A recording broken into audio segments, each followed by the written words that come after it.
Bab 1426. Gak mungkin teknik formasi yang kita latih sejak lama bisa dipatahkan dengan mudah oleh mereka. Sebelum pemimpin berjubah hitam menyelesaikan pemikirannya, suara dentuman terdengar. Dor, dor. Setelah dentuman terdengar, tiba-tiba salah satu pria berjubah hitam terkapar di tanah. Ternyata, Wira menggabungkan teknik tongkat ilahi dan pistol secara bersamaan. Dengan kata lain, pistol menyerang bagian bawah tubuh pria berjubah hitam tersebut. Pemimpin berbaju hitam yang menyaksikan itu terperangah, jelas, dia sama sekali tidak mengerti apa yang terjadi. Jangankan dia, Hasto saja di sebelah Wira hampir mengeluarkan bola matanya.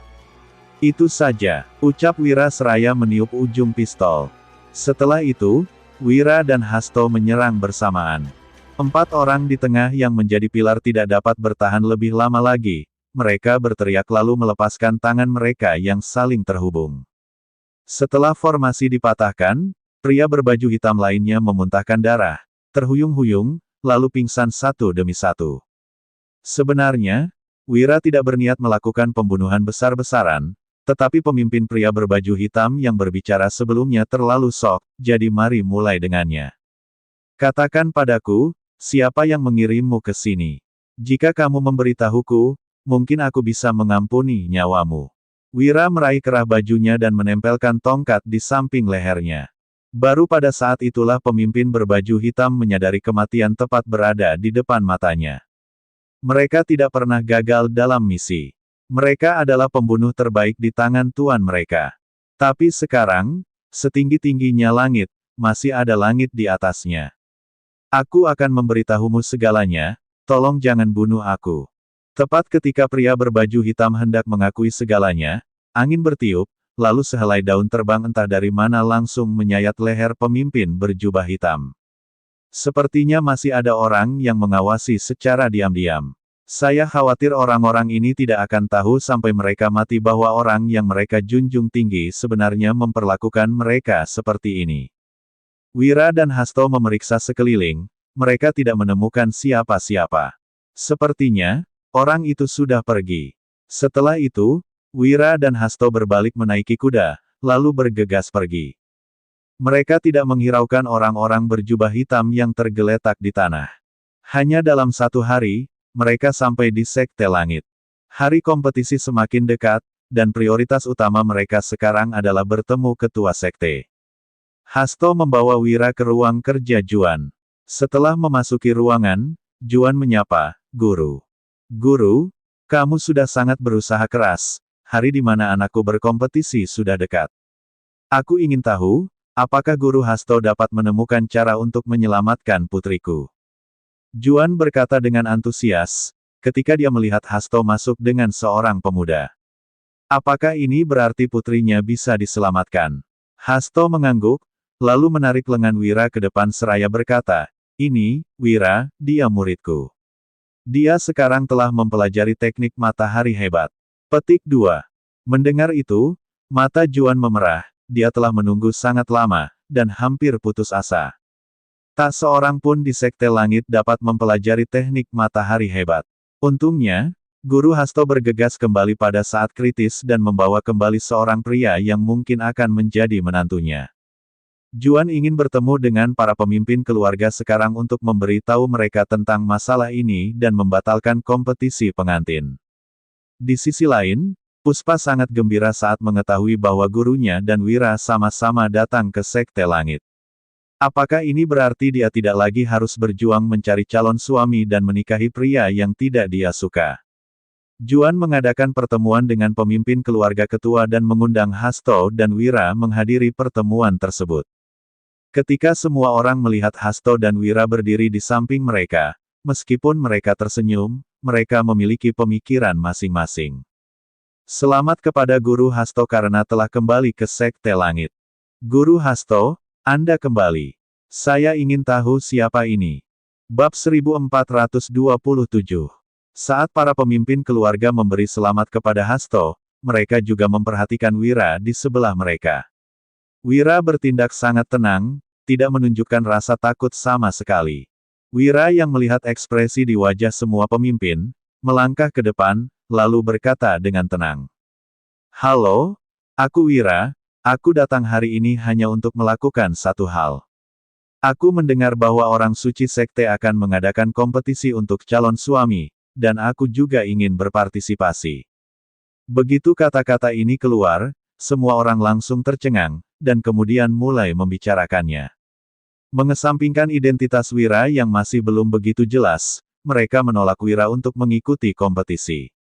Apakah kamu bercanda? Kamu hanya orang luar. Bagaimana kamu bisa berpartisipasi dalam kompetisi orang suci kami? Kamu pikir kamu siapa? Benar?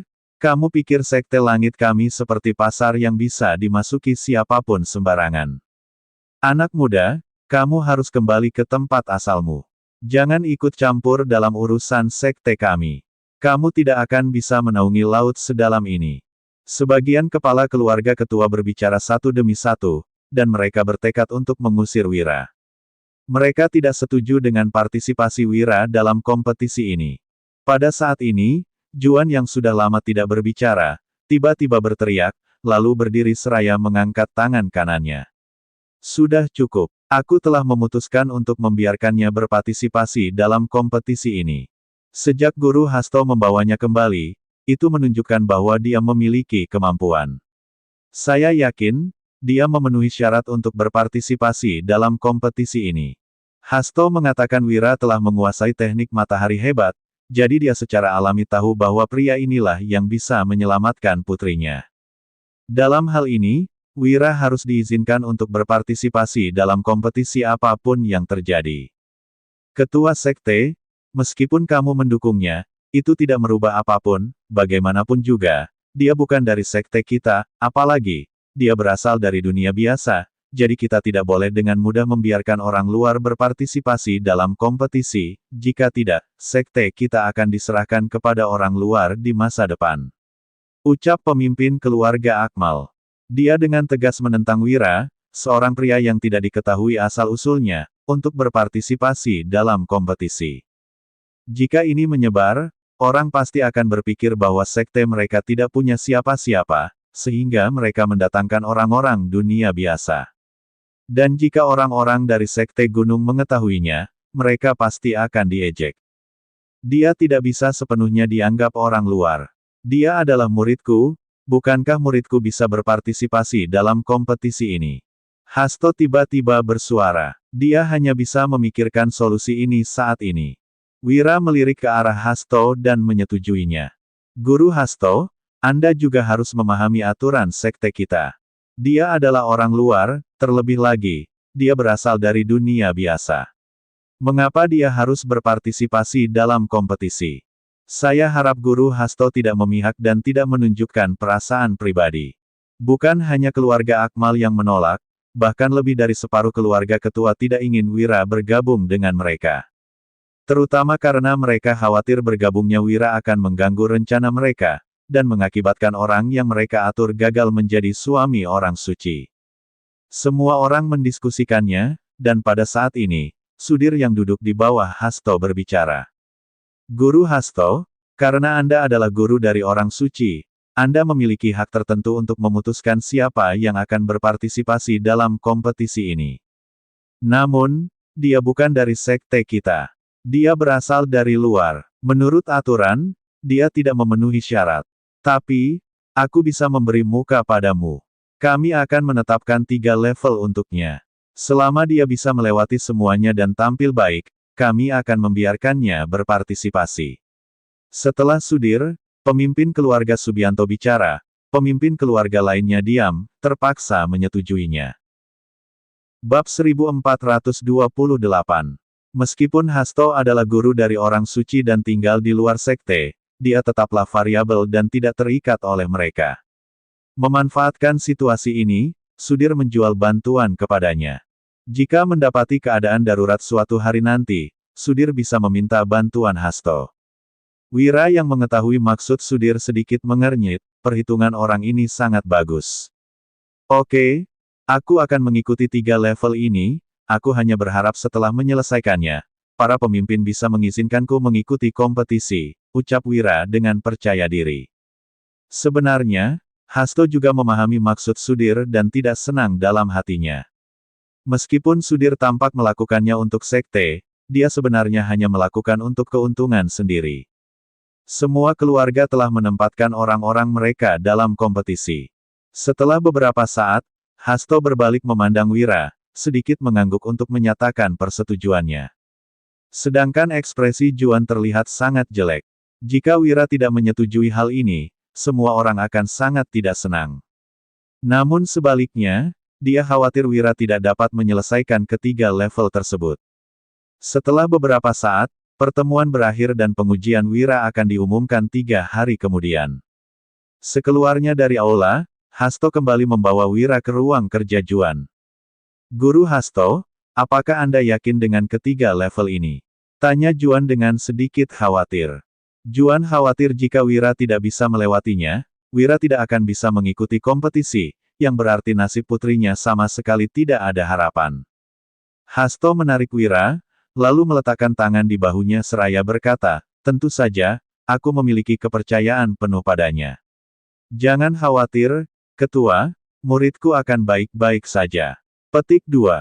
Meskipun Wira bukan murid aslinya, dia selalu memperhatikan semua yang dilakukan Wira beberapa waktu ini. Di dalam hatinya, dia yakin Wira dapat melewati ketiga level ini dengan mudah. Juan yang melihat kepercayaan Hasto pada Wira menjadi sedikit tertegun, lalu juga meletakkan tangannya di bahu Wira seraya berkata, Wira, hidup putriku sepenuhnya bergantung padamu. Kamu harus bekerja keras. Kata-kata dan ekspresinya menunjukkan kasih sayangnya terhadap Puspa dan harapan besar terhadap Wira. Wira mengangguk ringan. Pada saat ini, langkah kaki cepat datang dari pintu, dan kemudian suara Puspa terdengar. Ayah, bisakah putrimu masuk? Puspa adalah orang suci yang memahami etika, tidak peduli betapa cemasnya dia tetap bersikap tenang dan sopan. Masuk, jawab Julian dari dalam. Setelah mendengar suara ayahnya, Puspa dengan lembut mendorong pintu hingga terbuka. Ketika dia melihat Wira, dia sedikit linglung sejenak, tapi dengan cepat segera sadar. Bab 1429. Murid menyambut guru kembali. Puspa memberi hormat kepada ayahnya, Hasto, dan Wira, lalu berdiri di samping mereka. Puspa, jangan khawatir. Karena gurumu telah kembali dan telah membawa seorang pria yang telah mempelajari teknik itu, hidupmu pasti akan baik-baik saja. Ucap Juan seraya tersenyum. Dia sudah lama tidak tersenyum sebahagia ini. Berbeda dengan Juan, Puspa sebaliknya malah tidak bisa tersenyum. Jika awalnya dia senang menerima kabar itu, kini dia khawatir. Ayah, putrimu tidak ingin dia berpartisipasi dalam kompetisi ini. Ketika Puspa mengucapkan kata-kata ini, Hasto, Wira dan Juan semuanya tercengang. Kenapa? Apa yang terjadi? Tanya Juan. Bukankah kita sudah sepakat mengenai hal ini sebelumnya? Terlebih lagi, Wira dipanggil jauh-jauh ke sini hanya untuk menyelamatkan nyawamu, jadi mengapa kamu tidak ingin dia berpartisipasi? Wira berdiri tidak berkata apa-apa, tetapi terus menatap Puspa lekat-lekat. Ketika Puspa melihat tatapan Wira, dia sedikit mengelak. Ayah, dia bukan dari sekte kita. Menurut aturan, dia tidak dapat berpartisipasi dalam kompetisi ini, jadi tolong suruh dia kembali dan jangan terlibat dalam air berlumpur ini. Setelah Puspa selesai berbicara, dia langsung berlutut di depan Juan untuk menunjukkan tekadnya. Meskipun Juan tidak tahu apa yang terjadi, tapi ini adalah satu-satunya kesempatan untuk menyelamatkan putrinya. Jadi, dia harus bersikap keras tidak akan membiarkan Puspa bertindak seperti ini. Omong kosong. Para tetua sekte sudah mendiskusikannya. Meskipun dia bukan dari sekte langit kami, dia juga murid dari gurumu. Dia pasti cukup mampu, jadi kami setuju untuk memberinya 3 ujian. Jika dia bisa melewati semuanya, maka para tetua setuju untuk membiarkan dia berpartisipasi dalam kompetisi ini. Masalah ini sudah kami bicarakan. Jadi, kamu tidak perlu khawatir. Setelah selesai berbicara, Juan berbalik memunggungi semua orang, lalu melambai lembut menunjukkan bahwa semua orang bisa pergi. Setelah semua orang pergi, dia dengan lembut mengusap dahinya. Dia benar-benar tidak mengerti apa yang dipikirkan putrinya. Apapun yang terjadi, dia tetap harus menyelamatkan putrinya. Di sisi lain, setelah meninggalkan ruangan, Hasto menghentikan Puspa dengan raut wajah yang terlihat sedikit tidak senang. Puspa, apa yang kamu lakukan? Mungkinkah kamu benar-benar tidak ingin hidup lagi? Dia membutuhkan banyak usaha untuk membawa Wira ke sini, dan juga telah berdebat dengan banyak pemimpin keluarga. Bagaimana bisa Puspa mengatakan dia tidak setuju? Dalam hal ini, meskipun Puspa tidak setuju, tidak ada yang akan berubah. Guru, aku tahu kamu sangat peduli padaku, tetapi, aku benar-benar tidak ingin dia ikut serta dalam air berlumpur ini. Guru, aku ingin berbicara sedikit dengannya, bolehkan? Petik 2. Baiklah, biar kalian anak muda yang mencari tahu sendiri.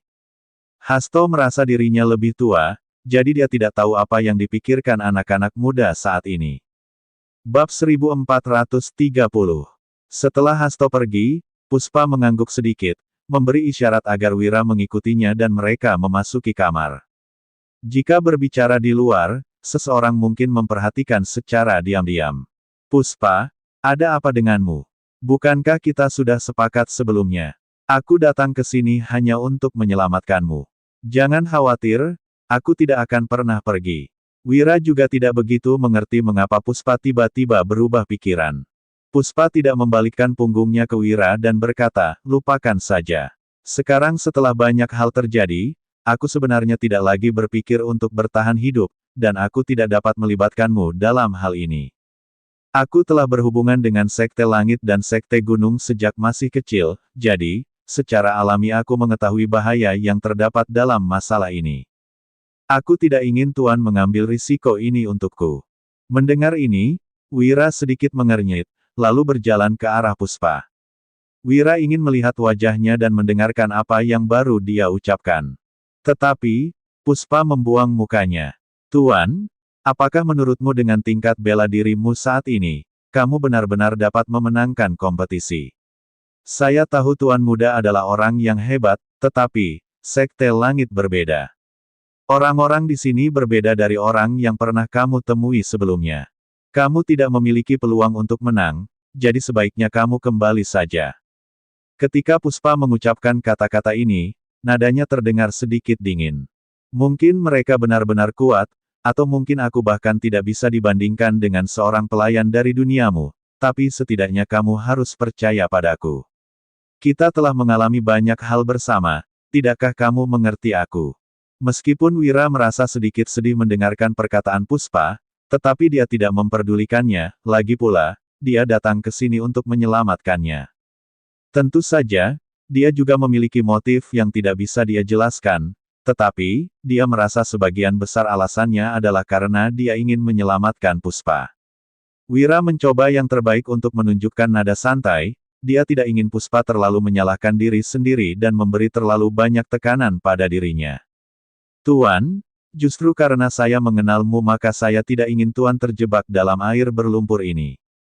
Di duniamu, aku tahu kamu sangat kuat, tetapi ini bukan tempat biasa. Dan lagi, bela dirimu bahkan tidak bisa dibandingkan dengan punyaku, bagaimana kamu akan bersaing dengan mereka? Wira terdiam, berpikir mungkinkah dia salah. Mungkin Puspa tidak membutuhkan dirinya untuk menyelamatkannya sama sekali. Puspa sudah berbicara seperti ini. Jika dia tetap berada di sini, itu akan membuatnya tampak sedikit mempunyai motif tersembunyi. Karena kamu berpikir begitu, aku akan menghargainya dan akan segera pergi secepatnya. Setelah mengatakan itu, Wira membuka pintu dan meninggalkan kamar Puspa. Setelah langkah kaki itu pergi, Puspa perlahan berbalik, lalu melangkah untuk melihat kepergian Wira. Dia tidak ingin melihat kepergian itu, tetapi dia tidak bisa membiarkan Wira tetap berada di sini dan mati karena alasan dirinya. Wira yang meninggalkan kamar Puspa merasa sangat galau, dia jelas datang untuk melakukan hal baik, namun pada akhirnya dia malah melakukan hal buruk.